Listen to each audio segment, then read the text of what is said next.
Yo dije, va a tener mucho tiempo hasta para salir a caminar.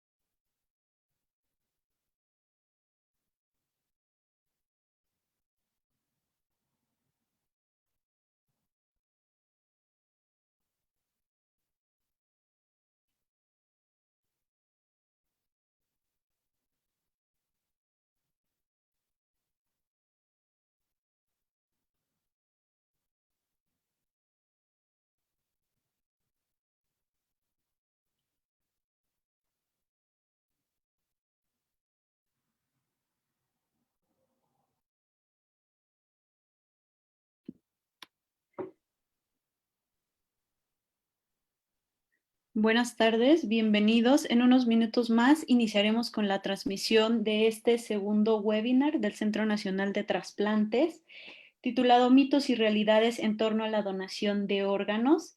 Ya tenemos 35 participantes que se están conectando. Les agradeceríamos si nos pudieran compartir en los comentarios desde dónde nos escuchan. Por aquí vemos que Gilberto Valenzuela ya nos está escuchando, también Dema Ríos Zamorano. ¿Qué tal, Betty Adi? Buenas tardes, también te saludamos, gracias por escucharnos, gracias también por compartir la transmisión. ¿Qué tal, Fer Chempo de Cuernavaca? Envía saludos. También el doctor Alejandro Mayoral, saludos desde Oaxaca. Muy bien, muchos saludos a todos ustedes, también desde Oaxaca.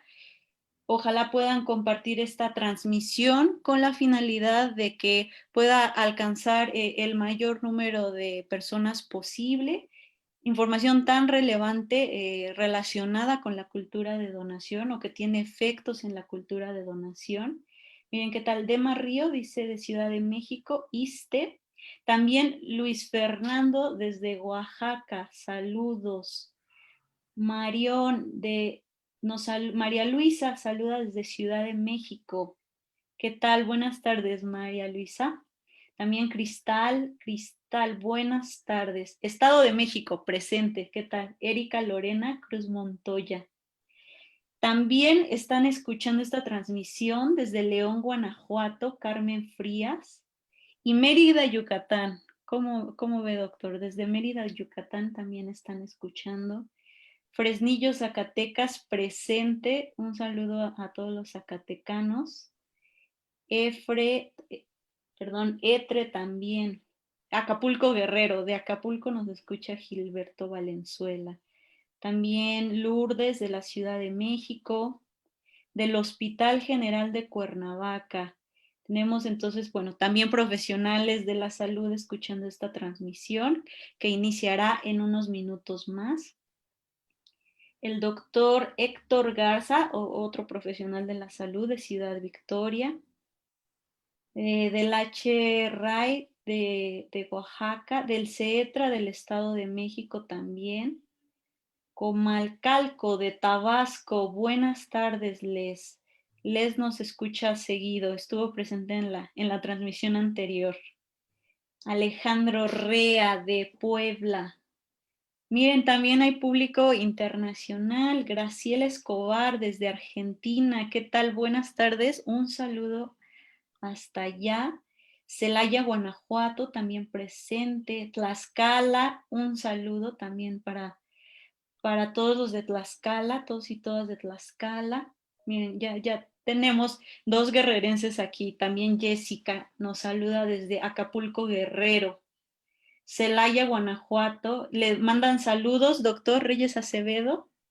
Iván Rodrigo desde Celaya, Guanajuato. Y también se hacen presentes las fundaciones. Fundación Fórmula de Valores. Muchas gracias por conectarse. Justo el día de ayer hubo una reunión con organizaciones de la sociedad civil. Nos da mucho gusto que estén presentes, que se sumen y que también estén difundiendo este tipo de webinars con información tan valiosa para la población. Le mandan otros saludos, doctor Rafael, de parte de José Luis Bonilla. También ya se conectaron del HRAI de Tamaulipas, del COETRA Michoacán. Saludos, doctora Blanca Martínez. Buenas tardes. También del Hospital Hidalgo de Aguascalientes, Toluca, Estado de México. Muy bien, decíamos del HRAE de Oaxaca, bienvenidos todos. Saludos, Graciela. También saludos a Omar. Muy bien, ya en unos minutitos más iniciaremos con esta transmisión. Ya tenemos 110 conectados. Muchas gracias por compartir este evento en sus redes sociales. Como bien saben, este es parte de un ciclo de webinars que se están transmitiendo como parte del Centro Nacional de Trasplantes. Este es el segundo. Al final les dejaremos el comercial para que se conecten al siguiente, que será este próximo lunes, igual a las 5 de la tarde. No se pierdan el último momento de la transmisión para que se enteren de qué estaremos hablando en la próxima sesión. Muy bien, en 30 segunditos más iniciamos a las 5:05. Tuxtla Gutiérrez, Chiapas también están conectados. Mitos, realidades también del CETOT Jalisco nos saludan. Acapulco, Guerrero. El Centro Estatal de Trasplantes de San Luis Potosí también está presente en esta transmisión. Lita nos saluda desde Guerrero. También la doctora Fátima Gallegos del CETRA de Zacatecas. Muy bien, doctora, un saludo. El Hospital de San Juan del Río, de Querétaro. Edson de Veracruz. Muy bien, la licenciada Erika Jiménez. Saludos, licenciada. Muy bien, pues muchísimas gracias. Ya son las 5:05. Doctor Aburto, adelante. ¿Qué tal? Muy buenas tardes a todos ustedes. Gracias por conectarse. Ya la doctora Cintia les dio la más cordial bienvenida. Y pues es un honor presentar al doctor Rafael Reyes Acevedo. Para muchos que lo conocemos no necesita presentación, sin embargo, pues tiene una gran trayectoria en el ámbito de los trasplantes y ha tenido muchos cargos académicos, científicos que lo caracterizan. Él desarrolla su práctica de donación y trasplantes en Aguascalientes, en el Hospital Miguel Hidalgo, pero además es el presidente de la Asociación Latinoamericana de Trasplantes de América Latina y el Caribe. Y bueno, Rafa, que me puedo pasar aquí toda la tarde comentando tu currículum, pero lo más importante son los valores. Y en este tema creo que la piedra y los cimientos para poder hablar de este tema es precisamente sobre la ética, la bioética, los valores, pero lo que queremos nosotros llegar a toda la sociedad mexicana para poder compartir la experiencia verdadera, hablar con la verdad, hablar con el conocimiento, para que muchas personas que piensan de manera diferente, y ustedes saben que hay películas, telenovelas, hay libros, hay historias, y lo que comúnmente conocemos como tabúes o leyendas urbanas. Estas situaciones siempre han existido, van a existir. Sin embargo, hoy tendremos la oportunidad de platicar sobre este tema tan interesante, porque es una forma muy, muy fundamental de poder llegar a la sociedad y no suceda con lo que nos encontramos frecuentemente. Cuando el coordinador de donación de órganos y tejidos se acerca a la familia a hablar sobre el tema, bueno, pues muchos ya se han informado adecuadamente, pero no falta aquel familiar que no está bien informado y empieza a argumentar leyendas urbanas que pueden entorpecer una decisión ya tomada, o si tenían dudas, hacer que esta decisión no sea favorable. No voy a quitar más el tiempo al doctor Rafael Reyes, le damos la más cordial bienvenida. Muchas gracias por atender la invitación. Sé que te interesa mucho también difundir este tema y le dejamos la palabra al doctor Rafael Reyes Acevedo. Rafa, bienvenido y gracias. Muchas gracias. ¿Se escucha bien? Se escucha bien, doctor. Gracias. Sí, muy bien. Muchísimas gracias a ti, Salvador, a todo el Senatra, todo el sistema nacional de donación que han hecho este esfuerzo. Creo que es un esfuerzo inédito por la difusión. Por muchos años se había visto en el mes de septiembre, conferencias, habitualmente en sitios reservados, y creo que ha sido una gran idea el promover estos webinars que pueden, espero no defraudarlos, dar información que puede ser muy útil para entender ese proceso tan complejo, tan vital y tan decisivo para la vida de muchos pacientes. Yo agradezco muchísimo la invitación. Vamos a platicar sobre, es un tema delicado. Creo que vale mucho la pena aterrizar algunos conceptos que a veces nos hacen tener pensamientos un poco, perdón, ya, pensamientos un poco irreales, o pensamientos como lo llamó el doctor Aburto en el título de la plática, un poco míticos. Viendo el diccionario de la Real Academia, los mitos habitualmente se refieren a narraciones maravillosas que pueden estar fuera del tiempo histórico, pueden ser protagonizadas, se refiere a historias ficticias. Se puede referir también los mitos a personas o cosas que están rodeadas de alguna extraordinaria admiración y estima. También puede ser que los mitos puedan referirse a personas o cosas a las que se atribuyen cualidades o excelencias que no tiene.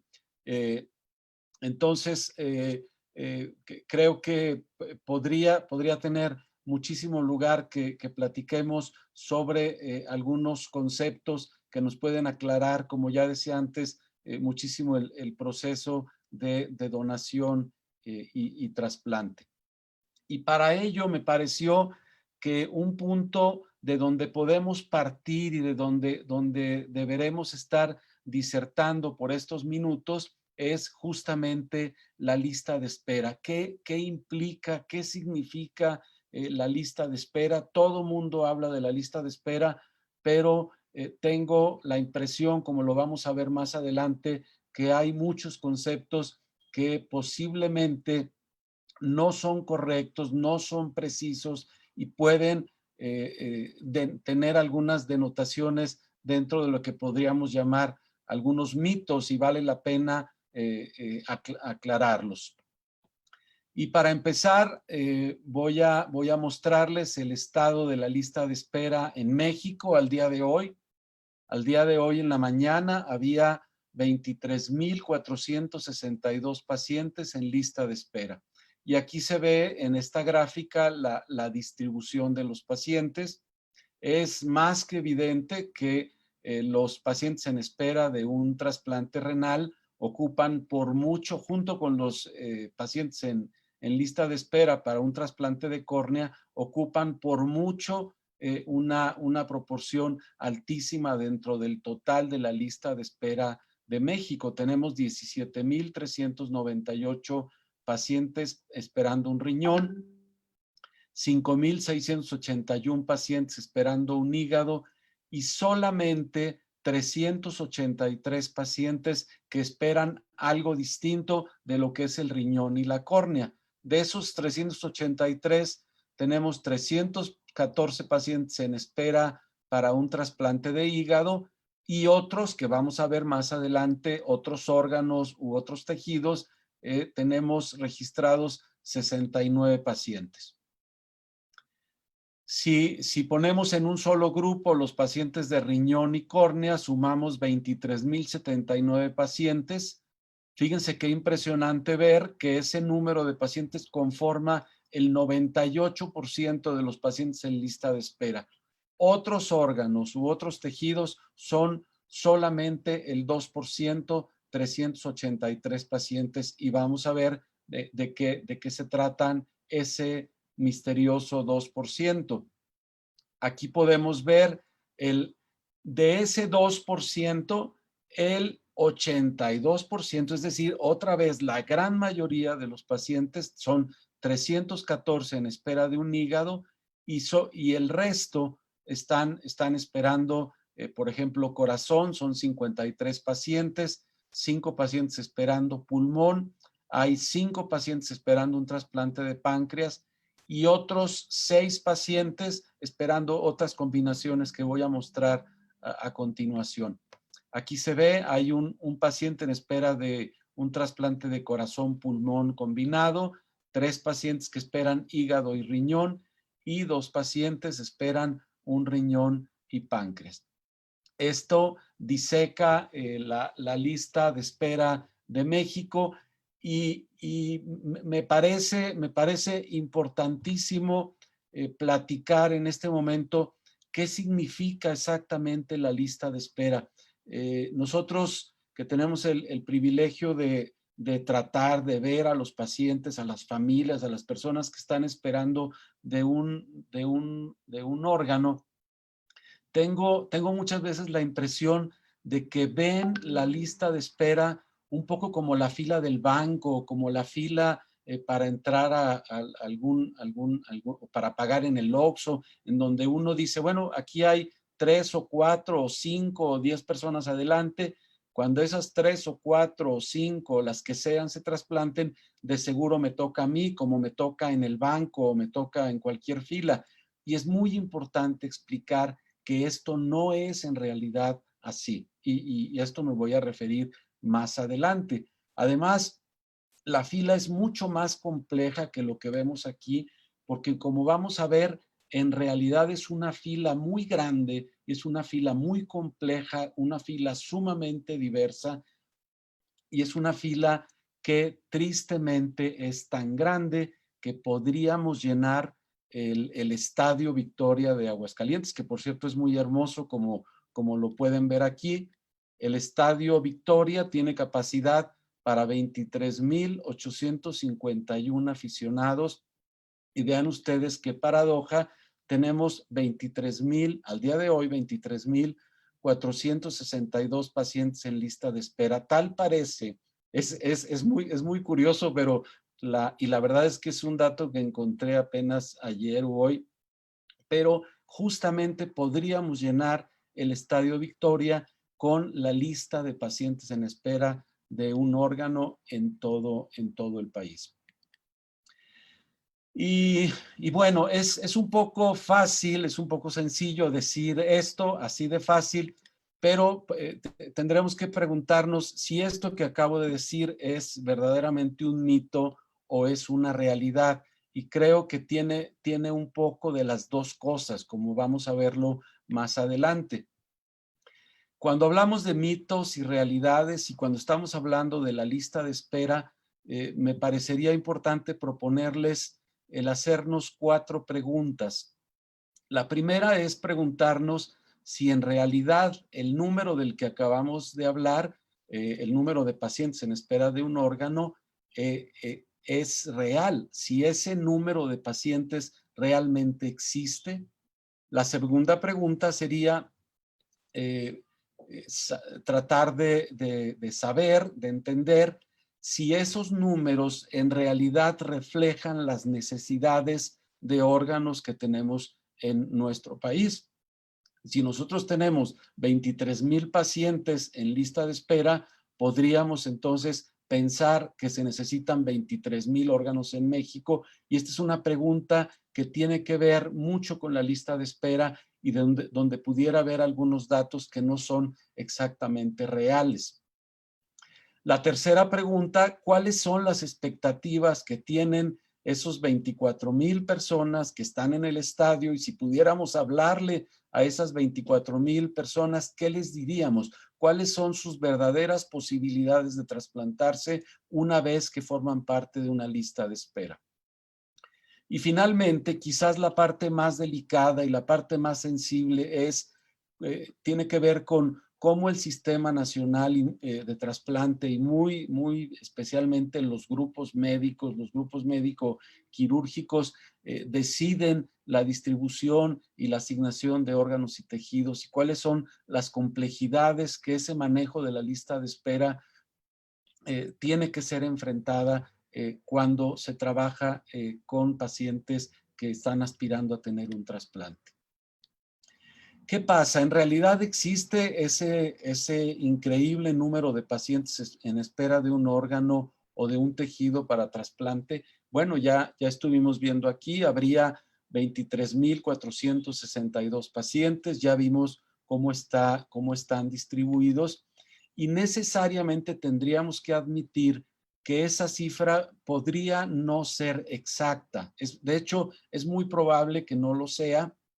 Primero, porque no tenemos la certeza de que los 23,462 pacientes, si hoy tuviéramos 23,000 órganos, desde luego es un dato absolutamente hipotético, no sabemos si esos 23,000 pacientes realmente están en condiciones de recibir un trasplante o incluso deberemos admitir que una proporción importante, y seguramente hay algo de eso, una proporción de esos 23,000 pacientes desafortunadamente han fallecido y esos fallecimientos no han sido reportados al sistema informático del Registro Nacional de Trasplantes y pudiera ser que esa lista de 23,000 pacientes no sea exactamente el número de pacientes que se podrían trasplantar al día de hoy. Pero los números y el estadio lleno y todo lo que hemos hablado nos lleva necesariamente a preguntarnos si esas cifras, suponiendo que fueran los 23,000 o suponiendo que tuviéramos un número menor por las pérdidas, por las razones que ya he comentado, entonces nos preguntamos si los números de la lista de espera muestran con veracidad las verdaderas necesidades de órganos y tejidos. Es decir, todos los pacientes que están en lista de espera, si les resolviéramos el problema, ¿estaríamos resolviendo el problema de los trasplantes en México? Me parece que no, y eso es lo que quiero mostrar en los siguientes minutos. Vamos a ver qué pasa con el riñón, por ejemplo, que ya vimos que es el órgano más solicitado. Estos son datos que se obtienen del registro de enfermedades renales en Estados Unidos, en donde algunas regiones, particularmente Jalisco, tiene registro. No es ningún secreto que en México tenemos dificultad para obtener estadísticas confiables. Hay muchas otras fuentes de estadística que también voy a mencionar más adelante, pero este es un dato que vale la pena mencionar. Esta gráfica se refiere dentro de una gran cantidad de países de todo el mundo. Hay unas regiones de México expresadas aquí, son mexicanos que viven en México, desde luego, y se analiza la prevalencia, es decir, los pacientes que ya están detectados, o sea, todos juntos, con enfermedad renal y con algún tipo de tratamiento. La prevalencia que este registro muestra para México es de 1,447 pacientes por millón de habitantes.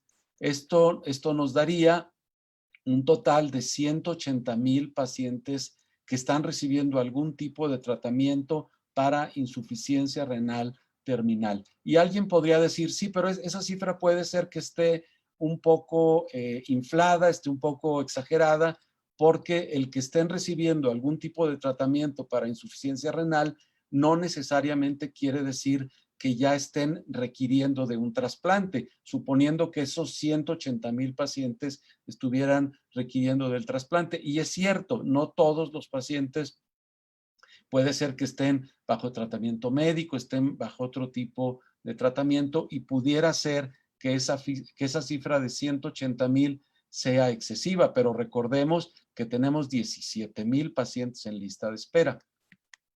Cuando esta misma población se analiza, ya no por estar recibiendo algún tipo de tratamiento, sino porque es la población que ya está en diálisis, pacientes que están recibiendo hemodiálisis o diálisis peritoneal, la prevalencia es de 813 pacientes por millón de población y esto daría una prevalencia de 101,000 pacientes en terapia de sustitución en México. Si vemos que hay 17,398 y que podría haber en 2018 más de 101,000 pacientes en terapia de sustitución, entonces podremos pensar que la lista de espera subestima la cantidad de pacientes que en realidad se podrían beneficiar de un trasplante. Ciertamente no es posible, no es sensato decir que los 101,000 pacientes, suponiendo que fueran 101,000, van a ser candidatos a trasplante. Se estima, de acuerdo a lo que se observa en otros países, que la población en lista de espera podría estar hasta en un 35, 38% en los pacientes que tienen los más altos índices de registro de sus pacientes con insuficiencia renal en espera de un trasplante, obviamente un trasplante de donante fallecido. Estas cifras nos muestran lo que pasa en otros países de América Latina. Curiosamente, la prevalencia de enfermedad renal crónica hace una estimación de 164,000 pacientes para México. De esos esta gráfica en su tiempo tenía 105,000 pacientes. Había 12,000 pacientes en lista de espera, lo cual llevaba a tener un registro de alrededor del 11%. Si comparamos lo que ocurre en otros países, vemos, por ejemplo, Argentina tiene registrados el 22% en lista de espera, Brasil tenía registrado el 35%, México en este tiempo tenía registros alrededor del 12-13% en lista de espera, de manera que es razonable pensar que esos 17,000 pacientes en lista de espera no representan las necesidades reales del país, las necesidades de la salud pública mexicana para poder satisfacer la necesidad de órganos para trasplante. ¿Qué pasa con el hígado? Si vemos la lista de espera, otra vez podemos tener una impresión similar. Tenemos 314 pacientes en lista de espera. Bueno, son muchos, 314 pacientes son muchos, pero en realidad el problema no pareciera ser tan complejo como ocurre con el riñón. Pero es muy importante hacer notar que en el caso de los pacientes con enfermedades hepáticas crónicas, ellos no tienen la opción de la diálisis como sí la tienen los pacientes con enfermedad renal.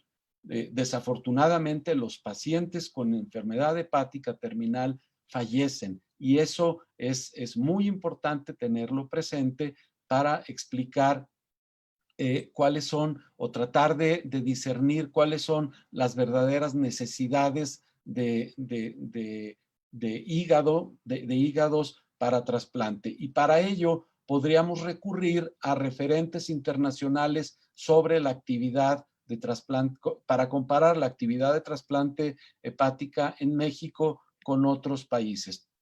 Aquí vemos México está dentro de los países que hacen menos de 5 trasplantes por millón de habitantes por año, tiene una productividad desde luego importante y ya hablaremos de los centros de excelencia que lo están haciendo de una manera impecable, pero claramente vemos que México podría tener una productividad mucho mayor.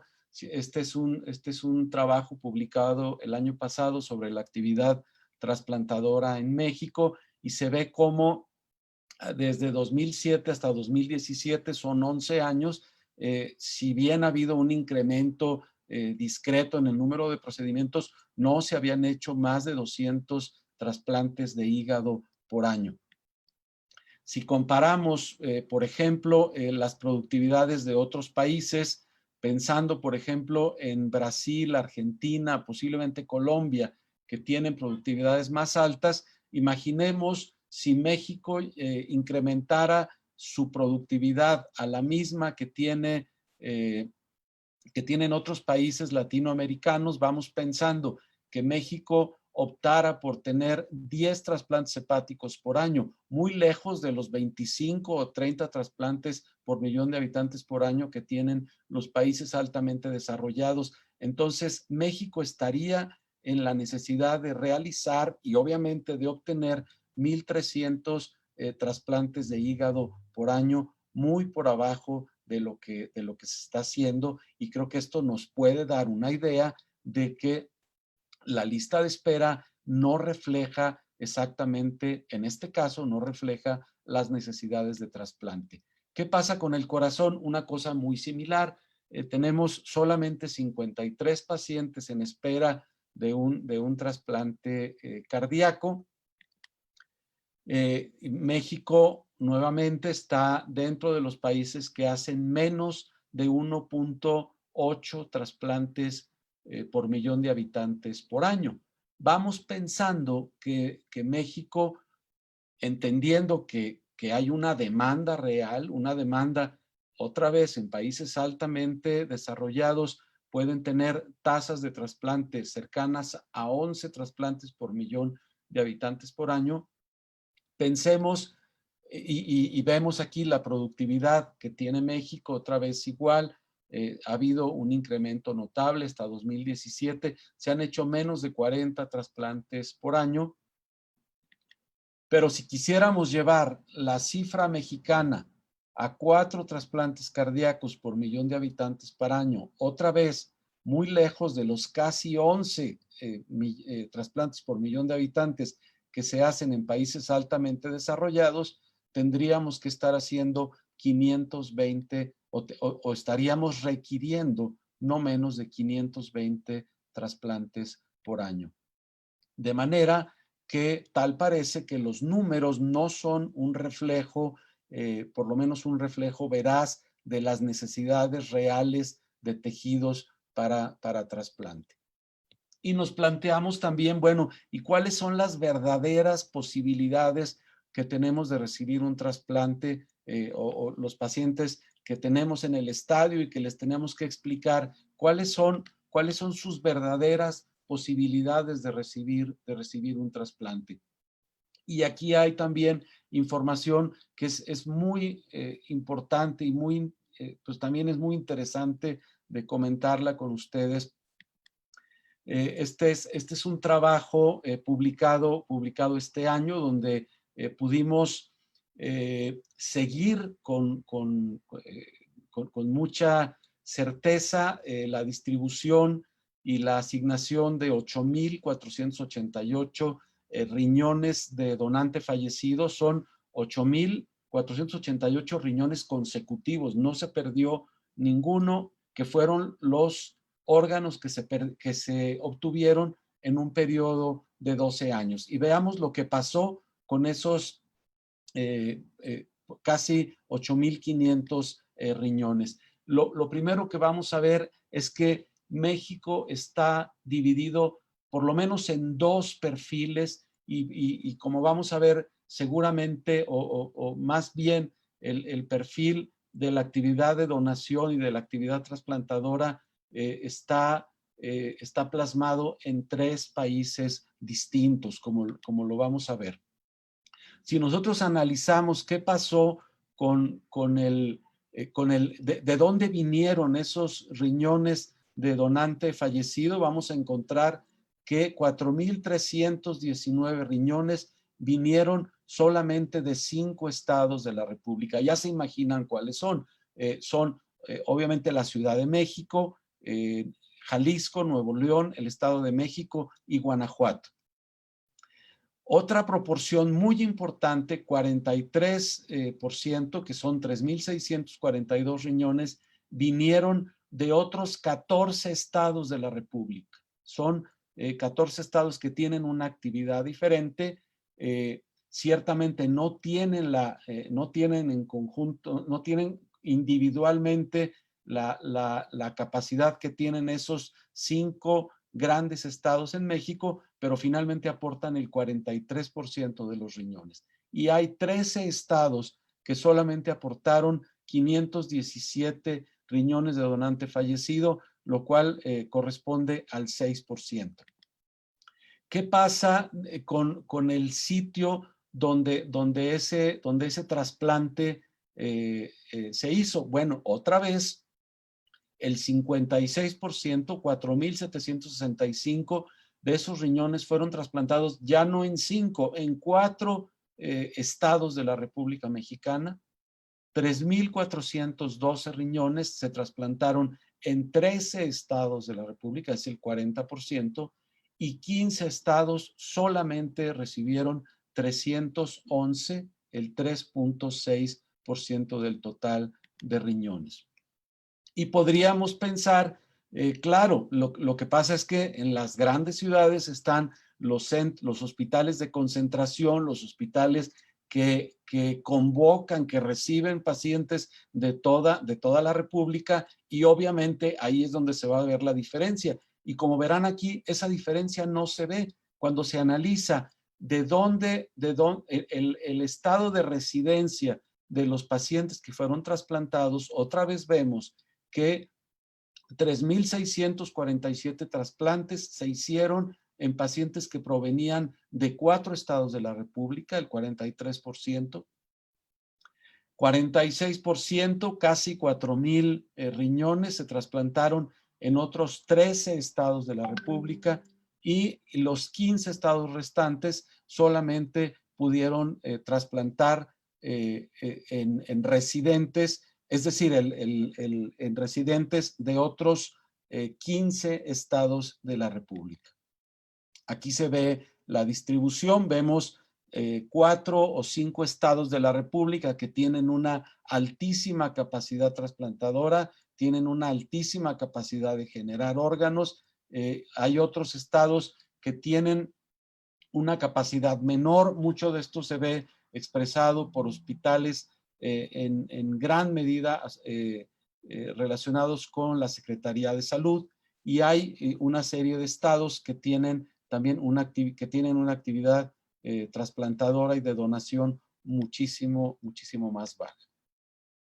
De manera que las expectativas de recibir un trasplante no son exactamente las mismas en cada una de las regiones del país, y eso es un dato muy importante, porque si estamos hablando de un país tan extenso, creo que es información que debe ser conocida, debe ser analizada y sobre todo debe ser atendida.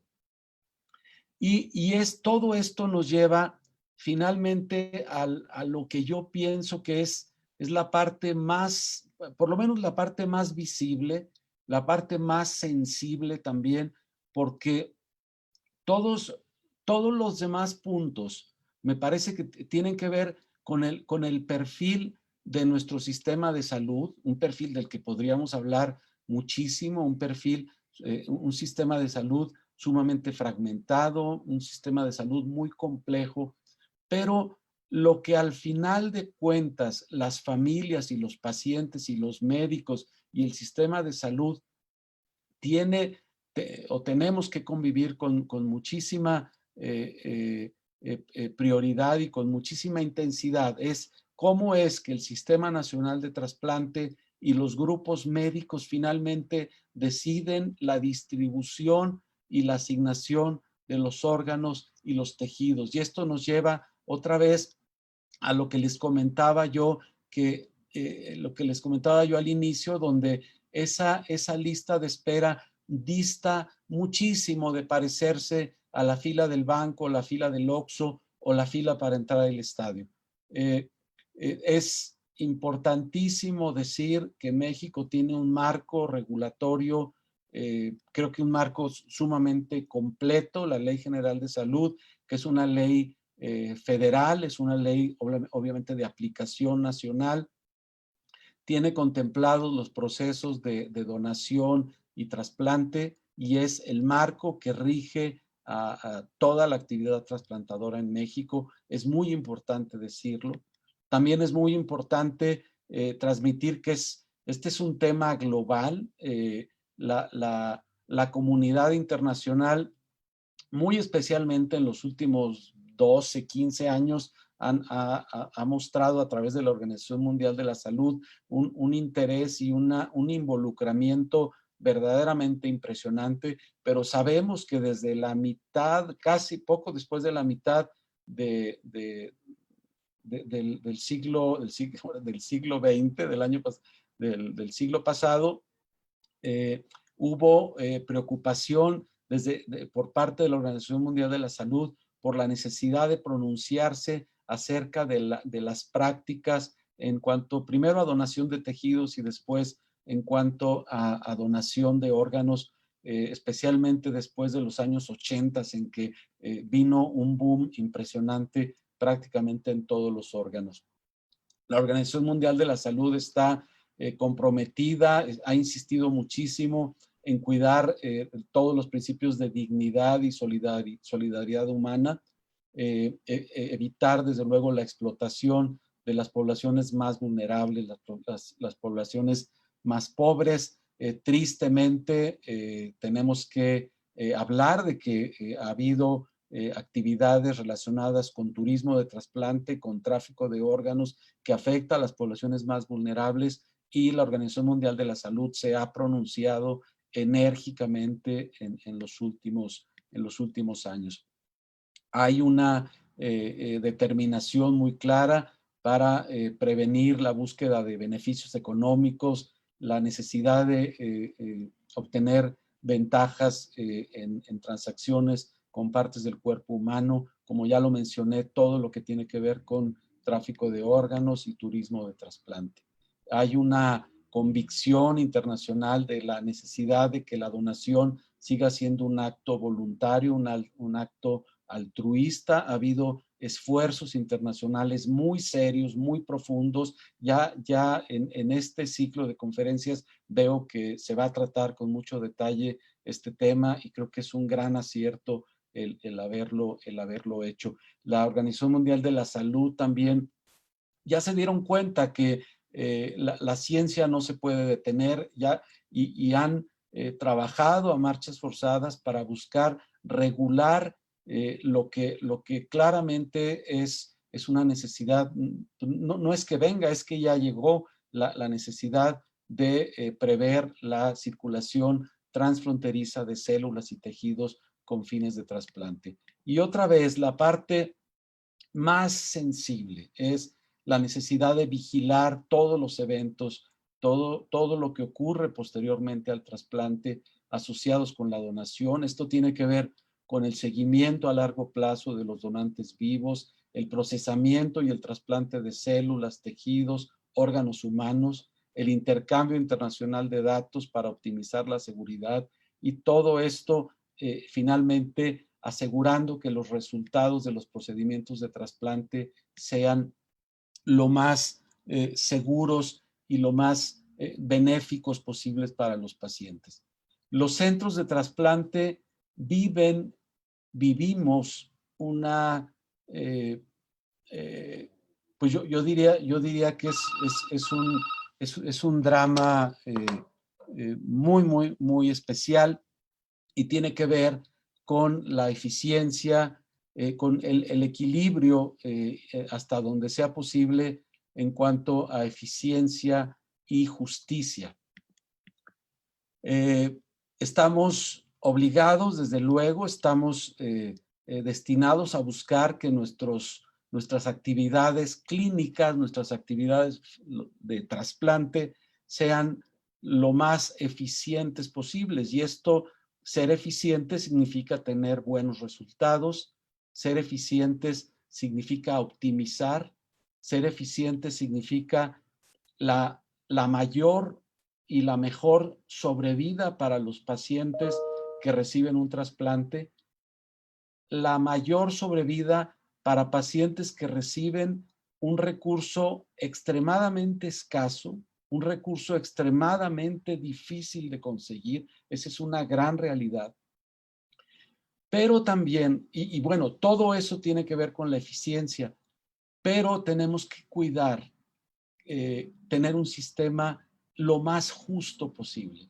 Y si nosotros queremos tener un sistema sumamente eficiente, podemos volver nuestro propio sistema de trasplante como un sistema poco justo. Es un sistema muy eficiente porque selecciona pacientes con altas posibilidades de éxito, selecciona pacientes en mejores condiciones y podría ser que estemos reduciendo la posibilidad a pacientes que tienen mayor deterioro, pacientes que tienen más posibilidades de complicación, pacientes que pueden enfrentar mayor reto desde el punto de vista técnico, quirúrgico durante la operación o para la vigilancia a largo plazo, o también puede ser un sistema muy eficiente, puede ser que esté reduciendo las posibilidades de trasplante a personas de mayor edad o personas y se vuelve un sistema que podría considerarse muy utilitarista. También un sistema que es demasiado justo, entonces podemos estar pensando en que todos los pacientes tienen el mismo derecho a recibir, a que se les asigne un trasplante, y no estoy hablando de discriminaciones ni mucho menos, estoy hablando de la necesidad de hacer una selección lo más racional posible para asegurar que finalmente, como ya lo dije, ese recurso tan escaso tenga el mejor uso posible. Y aquí me permitía anotar una serie de realidades. Eso sí, créanme que no son mitos, ninguno de ellos es un mito. Realidades que tenemos que enfrentar en el momento en el que tiene que asignarse un órgano para trasplante. La edad tiene que ver, por supuesto, el tiempo en lista de espera, las condiciones del paciente. Puede ser que la condición del paciente muy favorable pueda operar para favorecer que se le asigne un trasplante, o puede ser que ocurra en el sentido inverso. Si el paciente no tiene una gran urgencia para el trasplante, pudiera ser que la asignación pueda hacerse para un paciente que tenga mayor urgencia. La probabilidad de éxito, desde luego, es muy importante. El beneficio esperado del trasplante, la compatibilidad, cada vez entendemos mejor que no basta la prueba cruzada, pues la prueba de linfocitotoxicidad, que es la que tradicionalmente creo que ha regido muchas de las decisiones de asignación de órganos en trasplante. Cada vez más entendemos la necesidad de detectar pacientes que tienen altos niveles de sensibilización, en donde pudiera ser que aún con una prueba una prueba cruzada, una prueba de compatibilidad, nos puede decir que el trasplante es permisible, podemos estar llevando a ese paciente a un laberinto, podemos llevar a ese paciente a una condición donde quizás no fue la mejor idea haberle asignado. Si tenemos la posibilidad de contar con esa información que garantice que estamos haciendo una asignación correcta desde el punto de vista de compatibilidad, es algo absolutamente valioso. Y hay otras cosas que quizás no nos parece increíble, pero operan muchísimos otros elementos al momento de decidir la asignación de un órgano. El entorno familiar, se sorprenderían de saber que muchos pacientes pueden ser llamados porque hay un donante y simplemente no contestaron porque no tenían saldo en su teléfono, no fueron localizados. El acceso a medicamentos es absolutamente mandatorio asegurarlo para poder asegurar que ese paciente no va a perder el injerto por rechazo. Y todo esto lleva finalmente a la pues casi obligada necesidad de que los pacientes que van a recibir un trasplante tengan alguna forma de seguridad social, cualquiera que esa sea, pero todos sabemos que mantener un trasplante por medios propios es absolutamente imposible. Yo termino regresando a las preguntas iniciales. Si quisiéramos concluir si el número de pacientes en espera es real, pues no, ya vimos que ese número quizá no es tan real, pero hay muchas razones para pensar que ese número es mucho mayor del que hemos estimado en la lista de espera, en lo que ya les mostré. También vemos que los pacientes en lista de espera no son un reflejo de las necesidades reales de trasplante, de la necesidad de órganos y tejidos de acuerdo al número de pacientes que se podrían beneficiar. Claramente, la lista de espera representa un subregistro de las necesidades reales. Claramente podemos darnos cuenta entonces de que las expectativas de recibir un trasplante no son las mismas para todas las regiones del país, y esto, más que estarnos quejando y estar criticando el sistema, no es la idea. Es muy importante entender esto y es muy importante saber que cómo es que han operado las cosas y cómo es que podemos hacer y cómo es que podemos hablarle a los pacientes que tenemos en el Estadio Victoria y decirles cuáles son sus expectativas reales de trasplantarse. Finalmente, creo que la parte que se acerca al trabajo operativo de los trasplantes, al trabajo de los coordinadores de donación, de los nefrólogos, de los hepatólogos, de los cirujanos de trasplante, de todos esos equipos que trabajamos en los procesos de donación. Me consta haber visto trabajos verdaderamente entregados, heroicos en muchos de los casos, merecen muchísimo de nuestro respeto. Y quizás lo último que quisiera decir es que más allá de lo que pueda en un momento dado decidir un grupo, un centro de trasplante respecto a la asignación, quisiera yo que esta plática sirva para entender la complejidad que tenemos detrás, que tiene que ver con nuestra estructura, con la estructura de nuestro país, y que va mucho más allá de lo que pudiera interpretarse como una decisión caprichosa de un médico. Agradezco muchísimo la invitación, doctora Burto, a todo el equipo, a las gentes que nos hicieron favor de estar conectados, y aquí termino. Si hay alguna pregunta, encantado de responderla. Muchas gracias. Muchas gracias, Rafa. Muy interesante, muy clara tu explicación, porque esa es una pregunta muy frecuente, ¿verdad? ¿Cuántas listas de espera hay en México? ¿Cómo hago yo para poderme registrar en una lista de estas? ¿Cómo es que seleccionan a quién le toca con mayor equidad y transparencia la asignación de un órgano, etcétera, etcétera? Creo que con esto queda muy clara la explicación. Sin embargo, en el chat, en las preguntas más frecuentes, nos están llegando muchas preguntas, muchísimas. Vamos a atender algunas. Y una de ellas es, los adultos mayores no pueden donar sus órganos. Muchas veces ustedes han estado en reuniones familiares y dicen, no, yo por mi edad, pues ya no sirve nada. Entonces, creo que esto es un tema muy interesante que podemos resolver o contestar.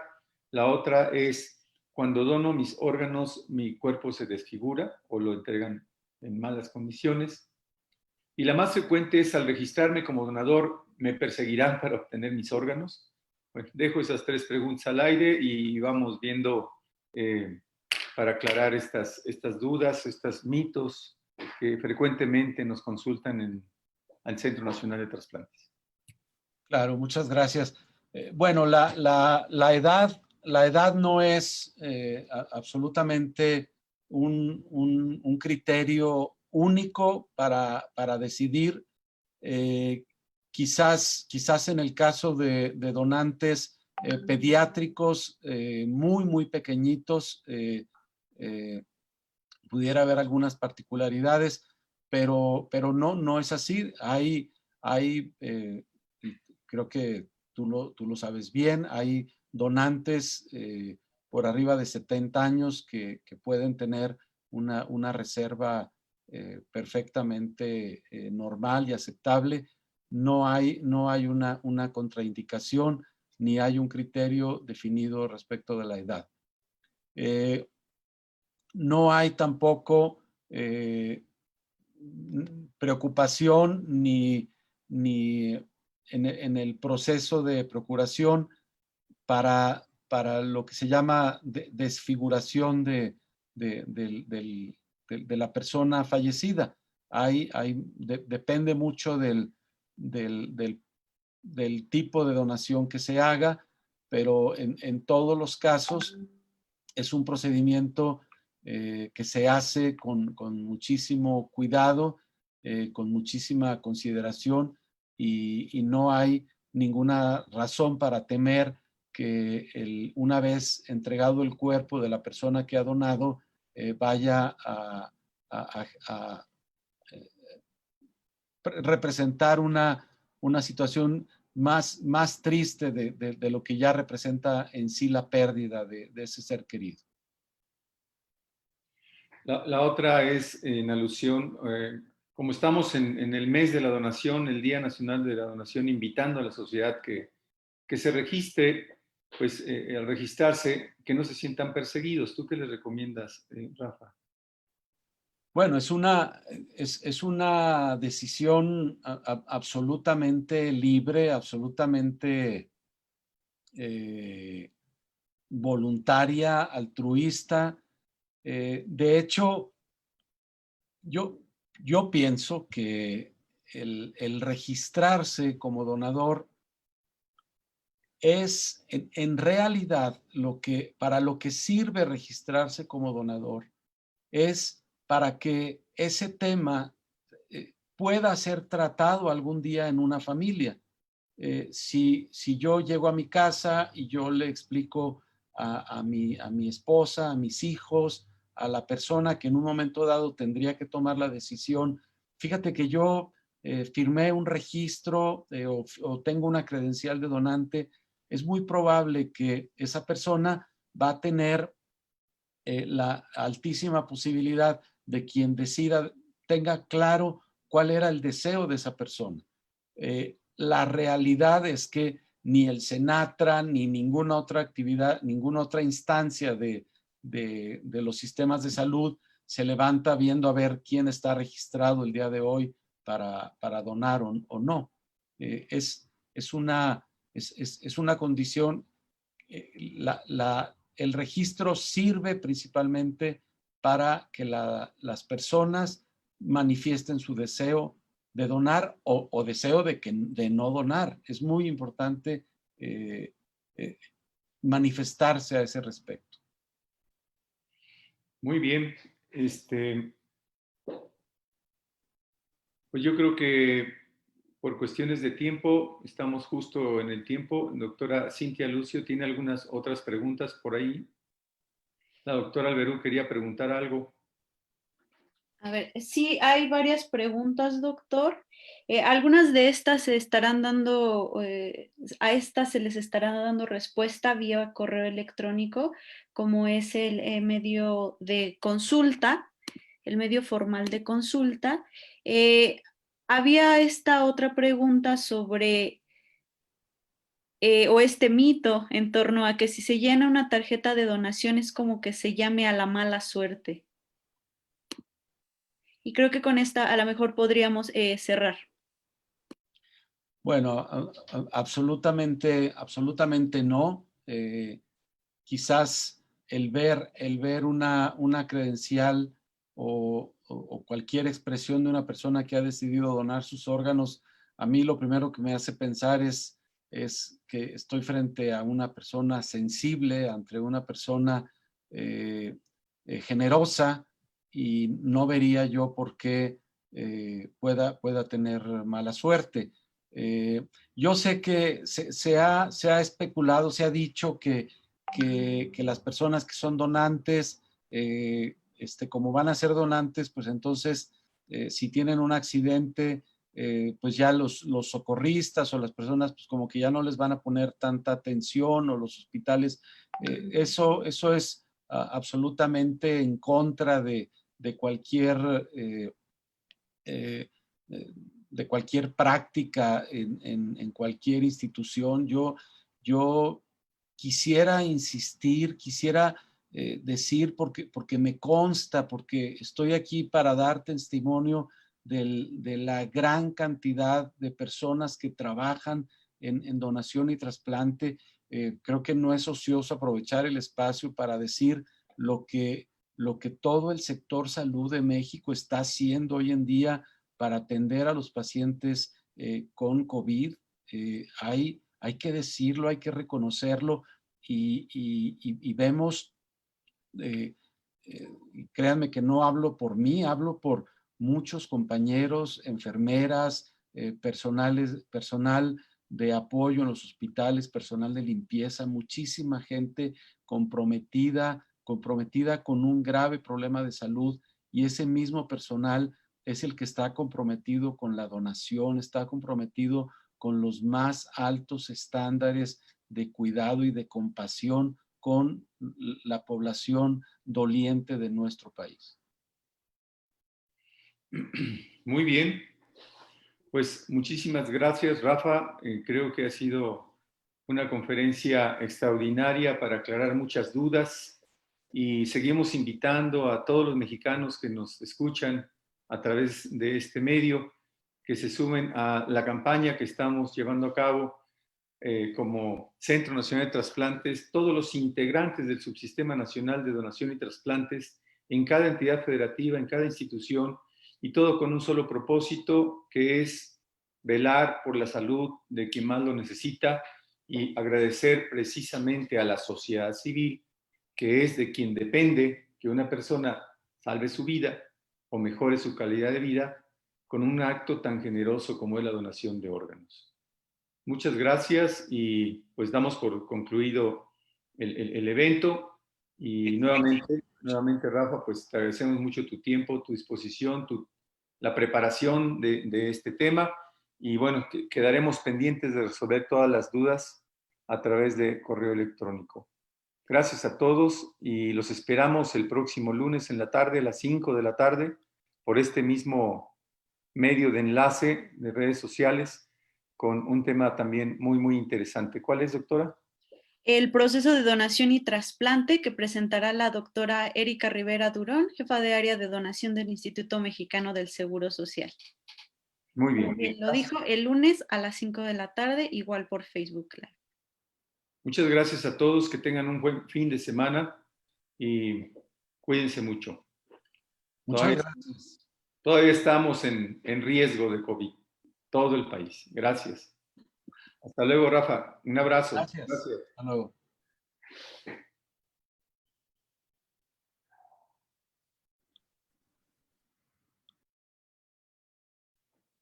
¿Ya se salió, Rafa?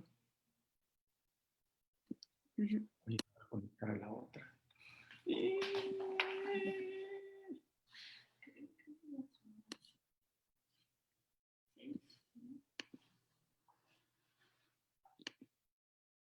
Salir de la reunión.